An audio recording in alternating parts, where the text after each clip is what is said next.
जय माता की मित्रों, हम लोग मेष लगन की चर्चा कर रहे हैं और फिलहाल हम लोग पाठों का अध्ययन कर रहे हैं सूर्य का।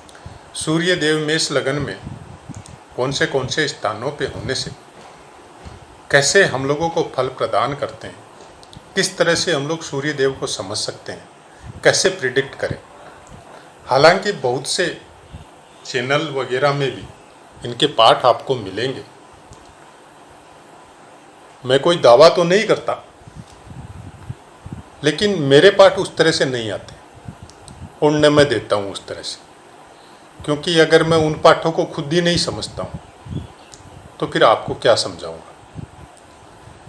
एक पर्टिकुलर जगह में सूर्य को बैठा के हम लोग प्रिडिक्ट नहीं कर सकते।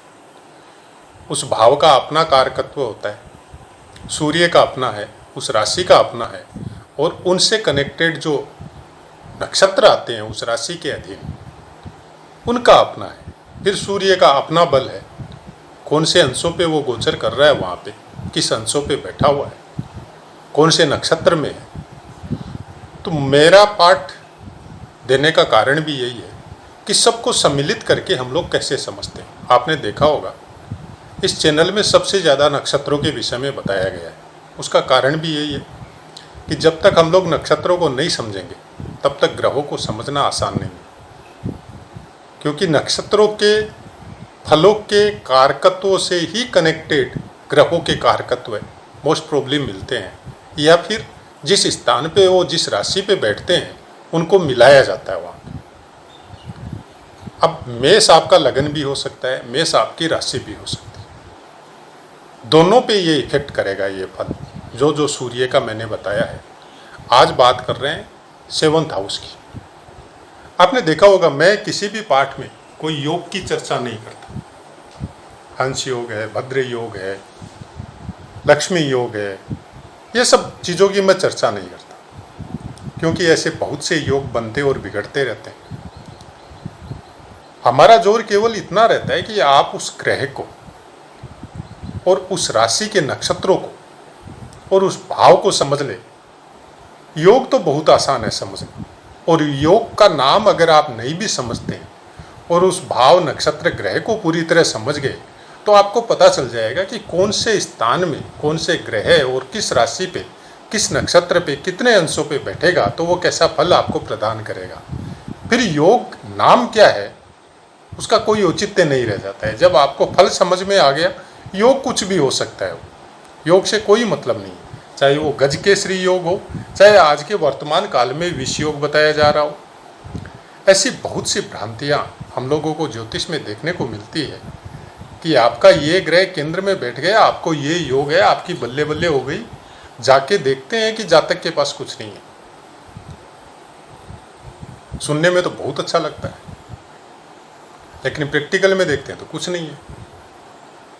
तो ऐसी बहुत सी बातें हैं जो ज्योतिष में हम लोगों को अगर अच्छे से स्टडी करें तो बहुत कुछ नई चीज़ों को पता चलता है। सूर्य 7th स्थान में अगर किसी के भी बैठा हो, किसी भी लगन में बैठा हो, साधारणतया इसको अच्छा नहीं माना जाता है। क्यों? 7th स्थान से सबसे ज़्यादा हम लोग कनेक्ट करते हैं 7th स्थान को अपनी पत्नी या लड़की है तो पति के घर से, कि उसकी शादी होगी नहीं होगी, शादी में वो सुखी रहेगा नहीं रहेगा, ट्यूनिंग पति पत्नी के बीच में कैसी रहेगी, वो सब चीज़ों को हम लोग 7th स्थान से देखते हैं। तो वहाँ पे अगर कोई क्रूर ग्रह बैठता है, प्लेस होता है, तो उन फलों में वो डिस्टर्बेंस करता है। यहाँ पे सौम्य ग्रह, शुभ ग्रह का होना बहुत ज़रूरी होता है। अब सूर्य यहाँ पे अगर है, बोलने को हम लोग ये बोल सकते हैं कि ये नीच राशि पे होगा। मेष लगन में तुला राशि पे सूर्य होगा तो नीच हो गया, लेकिन ऐसा नहीं समझ सकते। यहाँ पे बहुत सी जगह में ये अच्छा भी करता है।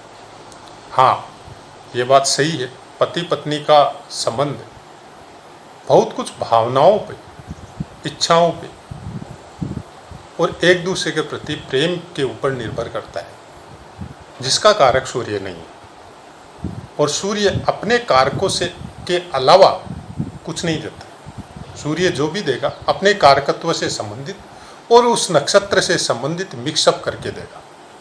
तो आइए समझते हैं, सेवंत स्थान में अगर सूर्य का गोचर हो तो सबसे पहले आप ये समझ लें कि आपको यहाँ पे पति पत्नी के मध्य में सूर्य अलगाव का सूचक है। ये अलगाव होगा नहीं होगा बाकी ग्रहों के ऊपर निर्भर है, सूर्य के खुद के बल के ऊपर निर्भर है, लेकिन यहाँ पे सूर्य आपको व्यापारी बनाता है। आपको सामने वाले को कुछ अलग अपने व्यापार में बढ़ाने के लिए कुछ अलग से आपको वशीभूत करता है। बहुत अच्छा यहाँ पे आपको ये फाइनेंसर भी बनाता है कि आप किसी चीज़ के लिए किसी को फाइनेंस करते हो और उसके ऊपर ब्याज वगैरह लेते हो, ये भी सूर्य यहाँ पे बनाता है। क्योंकि तुला राशि लग्जरी लाइफ को देती है, तुला राशि व्यापार को देती है। आपने साइन भी देखा होगा तुला राशि का, तो तुला राशि में जब सूर्य बैठता है तो ये सब चीज़ों पे उसका इफेक्ट आएगा। लग्जरी लाइफ भी कुछ जगह में मिलेगी, कुछ जगह में नहीं भी मिल सकती है, वहाँ पे उसका वो कमी बेशी भी कर सकता है। लेकिन बहुत कुछ सूर्य के कारकत्वों में यहाँ पे कमी देखने को आती है। यहाँ पे बैठा हुआ सूर्य सबसे ज़्यादा तो यहाँ पे उसके दिग्बल में परेशानी हो जाती है, यहाँ पे न्यून हो जाता है, क्योंकि पश्चिम में सूर्य बली नहीं होता है। तो शायद इसीलिए बोला जाता है तुला राशि पे सूर्य नीच का हो गया, कि मेष राशि पूर्व साइड में रहने से सूर्य बली होता है, यहाँ उसकी पश्चिम साइड हो गई तो दिग्बल न्यून हो जाता है। तो सूर्य का बल आप इसको यहाँ पे ये बोल दो कि बलहीन हो गया, सूर्य अस्त हो गया। तो सुबह से शाम तक हम लोग देखते हैं सूर्य उदय होता है और पश्चिम साइड में अस्त होता है, हालांकि सूर्य कभी अस्त नहीं होता। हम लोगों की पृथ्वी का अपनी धुरी पे घूर्णन होने की वजह से हम लोगों को लगता है ऐसा, लेकिन हम लोग जो जीव है उसको जब जन्मपत्री को समझते हैं तब ऐसे ही समझना पड़ेगा कि पश्चिम साइड में सूर्य है तो आपका अस्त हो गया, मतलब दिग्बलहीन हो गया। अब दिग्बलहीन क्या सूर्य फल नहीं देगा? देगा, जरूर देगा। हाँ, आपका नाम आपके यश में कमी कर सकता है, बाकी चीज़ों में कमी नहीं होगी। गुस्सा वैसा ही होगा, आपके शरीर के स्वास्थ्य पे वैसे ही इफेक्ट करेगा सूर्य। बाकी ग्रहों का अगर योग हो तो एक अलग बात है, लेकिन यहाँ पे आपको कुछ न कुछ पीड़ाएं शरीर में सेवंत स्थान से संबंधित जगह में दे सकता है। अब यहाँ पे देखिए, सूर्य आपका चित्रा नक्षत्र में तीसरा और चौथा चरण, मतलब 6.40 डिग्री तक चित्रा नक्षत्र रहेगा तुला राशि में।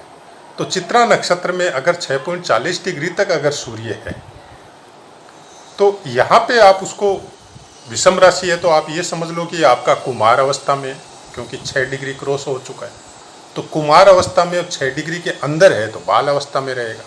तो बाल अवस्था में रहेगा तो उसके फलों में कमी बेशी आपको देखने को मिलेगी, लेकिन कुमार अवस्था में कुछ अच्छा हो जाएगा। और चित्रा नक्षत्र, जैसे कि मैंने पहले भी बताया था, पहले चित्रा नक्षत्र 1-2 आया था आपका कन्या राशि में। तो यहाँ पे क्या होता है, चित्रा नक्षत्र आपको जनरली इंजीनियर हो, क्लर्क हो, सर्जन हो, वस्त्र निर्माण, ये सब के कामों में सूर्य कनेक्ट करता है। और मंगल का आधिपत्य है चित्रा नक्षत्र, मंगल को देखना पड़ेगा। जन्मपत्री में आपका मंगल का प्लेसमेंट अगर अच्छा है तो सूर्य यहाँ पे बहुत अच्छा फल देगा। अब 6.40 डिग्री से आगे 20 डिग्री तक सूर्य आपका स्वाति नक्षत्र में रहेगा, और स्वाति नक्षत्र का आधिपत्य राहु के पास है। अब यहाँ पे बहुत प्रॉब्लम है। अगर स्वाति नक्षत्र में आपका सूर्य तुला राशि में है तो जो बताया जाता है कि ये बिगाड़ करेगा 7th हाउस को, वो कुछ हद तक सही बताया जाता है। कारण स्वाति नक्षत्र से हम लोग पशु पक्षी, घोड़े, वाहन, पेट्रोलियम के व्यापार, कृषि या कृषि भंडार से संबंधित कोई व्यापार या यात्राएं स्वाति नक्षत्र से देखते हैं। और तुला राशि से मोस्ट प्रोबेबली लग्जरी लाइफ, अच्छे सामानों को या भोगों के प्रति लालसा, ये तुला राशि से देखा जाता है। और दोनों ही काम सूर्य के कारकत्व में नहीं आते, तो यहाँ पे डिस्टर्बेंस पूरा चलेगा। बाकी ग्रहों का अगर सपोर्ट नहीं मिले तो इस नक्षत्र में आके सूर्य बहुत खराब फल प्रदान करेगा। अब सूर्य को कैसे शांत करना है, हालांकि सूर्य के विषय में क्या उसका उपाय है क्या नहीं है, वो सब पाठ मेरे दिए हुए हैं, नक्षत्रों के विषय में भी दिए हुए हैं। लेकिन यहाँ पे एक आपको अच्छा करेगा सूर्य, क्योंकि सूर्य मेष लगन में पंचम स्थान का स्वामी होता है, मतलब सिंह राशि का स्वामी होता है। और पंचम स्थान विद्या बुद्धि संतान ये सबका होता है। तो मेष लगन में सूर्य अगर तुला राशि पे यहाँ पे विराजमान हो स्वाति नक्षत्र में, तो सामने वाले या अपनी पत्नी या अपने बच्चों या अपने परिवार से ज़्यादा दुखी खुद हो जाता है ऐसा इंसान। अगर ऐसी कोई प्रॉब्लम आ जाती है सूर्य की स्वाति नक्षत्र की वजह से, तो ये अपने विवेक और अपनी बुद्धि के द्वारा उससे निकलने की कोशिश जरूर करता है। अपने परिवार को कम दुखी करता है, खुद दुखी ज़्यादा होता है। मतलब खुद के अंदर अंतर्द्वंद इतना ज़्यादा चलते रहता है, और लास्ट में उस भ्रम से निकल के, मतलब राहु के जाल से निकल के ये विजय जरूर प्राप्त करता है। अपने विल पावर को ये डाउन नहीं होने देता, खासकर मेष राशि में। ऐसा कुछ इफेक्ट सूर्य का अगर आप प्रिडिक्शन में देखने जाओगे तो आपको पता चलेगा।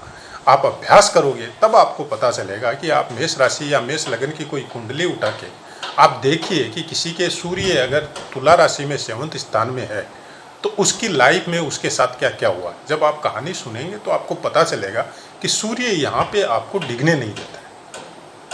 तकलीफ पाता है ऐसा इंसान, इसमें कोई शक नहीं है, लेकिन ये आदमी अपने विल पावर की वजह से वापस ग्रो करता है। चाहे बिजनेस हो, चाहे परिवार हो, चाहे पति पत्नी के संबंध हो, बहुत कुछ ये अपने दम पे उस पे अंकुश लगा के उसको ठीक करके आगे बढ़ जाता है। आगे आते हैं विशाखा नक्षत्र, मतलब 20 डिग्री से लेकर 30 डिग्री तक। विशाखा नक्षत्र के 3 चरण रहेंगे, पहला, दूसरा और तीसरा। विशाखा नक्षत्र मोस्ट प्रोबली बिलोंग करता है आपका फल फूल का व्यवसाय हो या दालों का व्यवसाय हो, नृत्य संगीत में रुचि हो, या धन संग्रह, जैसे आपको बैंक में कोई कोषाध्यक्ष बना दिया गया हो, या आरबीआई में आपकी सर्विस लग गई हो, या कहीं पे ऐसे काम कर रहे हो जहाँ पे एनी टाइम आपके पास पड़ा रहता है पैसा, या आप खुद भी धन संग्रह से संबंधित कोई काम करते हो, जैसे ऋण देना, ब्याज पे, इंटरेस्ट पे धन देना, फाइनेंस करना, वैसा कुछ विशाखा नक्षत्र में होता है। तो अगर 20 डिग्री से ज़्यादा यहाँ पे सूर्य है तो फिर जो पीड़ा तुला राशि में सूर्य होने की वजह से बताई जाती है उस पीड़ा का अंत हो जाता है। कारण विशाखा नक्षत्र गुरु के अधीन आता है, और विशाखा नक्षत्र के जो कारकत्व है वो सूर्य से बहुत कुछ मेल खाते हैं। गुरु का प्लेसमेंट अगर अच्छा होता है तो सूर्य यहाँ पे अच्छा फल देता है, यहाँ पे बुरा फल नहीं देता है। गुरु और सूर्य का मेल होने की वजह से अगर गुरु का प्लेसमेंट भी अच्छा है तो सूर्य बहुत अच्छे से 7वें स्थान को भी ठीक करेगा, धन संग्रह से कमाई भी करेगा, और उसी टाइप का बिजनेस भी करेगा, या हो सकता है उसी टाइप की कोई बढ़िया सर्विस में ऐसा आदमी ज्वाइन हो सकता है। ऐसा कुछ काम विशाखा नक्षत्र में सूर्य होने की वजह से होता है। तो नक्षत्रों के हिसाब से जब तक हम समझेंगे नहीं, ऊंच नीच में पड़े रहेंगे, अंशों में पड़े रहेंगे। अब अंशों में जो पुस्तकों में जो हम लोगों को बताया जाता है कि 6 अंश तक बाल है, 12 अंश तक कुमार है, 18 अंश तक युवा है, 24 अंश तक वृद्ध है और 30 अंश तक मृत है, वो फल उसी हिसाब से मिलेगा। सबसे अच्छा फल मिलता है 12 से लेकर 18 तक जब युवा हो। तो क्या उसके अलावा फल नहीं मिलता? हम नहीं मानते उस चीज़ को। कैसे नहीं मानते? आपका अगर लगन का अंश उसके समकक्ष है, ग्रह के अंश के, तो फिर वो ग्रह आपकी कुंडली में, सूर्य का बात नहीं है, चाहे कोई भी ग्रह, वो पूर्ण बली है। वो आपको अपने वो फल पूर्ण देगा, स्वतंत्र रूप से देगा, कोई उसको रोक नहीं सकता। तो ऐसा कुछ जब आप अभ्यास में जाएंगे, ज्योतिष में कोई पुस्तकों के ऊपर या 1-2 योगों के ऊपर या राजयोग या विष योग या गलत योगों के ऊपर कोई प्रिडिक्शन नहीं होती। मेरा अपना मत है, आप उसको किस तरह से लेते हैं या आपके ऊपर डिपेंड है। लेकिन हम यही बोलते हैं कि आप जहाँ तक हो पहले कारकत्वों को समझें, ग्रहों के कारकत्वों को, राशियों के कारकत्वों को, भावों को, नक्षत्रों को पूरी तरह समझें, उनके अंशों को समझें, फिर अभ्यास में उसको देखें। तब आपको समझ में आएगा कि बोला तो कुछ भी जाता है और होता जस्ट उल्टा है। अब यहाँ पे ही अगर सूर्य नीच का हो गया तुला का और आपके जनरली खराब फल बताया जाता है 7th हाउस में, लेकिन वहाँ पे बहुत अच्छा फल भी बताया जाता है कि अगर पंचम स्थान का स्वामी 7th स्थान में हो तो बहुत अच्छा फल होता है। जस्ट मतलब आपकी शादी प्रेम विवाह से कनेक्टेड हो जाती है और बहुत ज्ञानी या आपका जो पार्टनर होगा बहुत ज्ञानी होगा।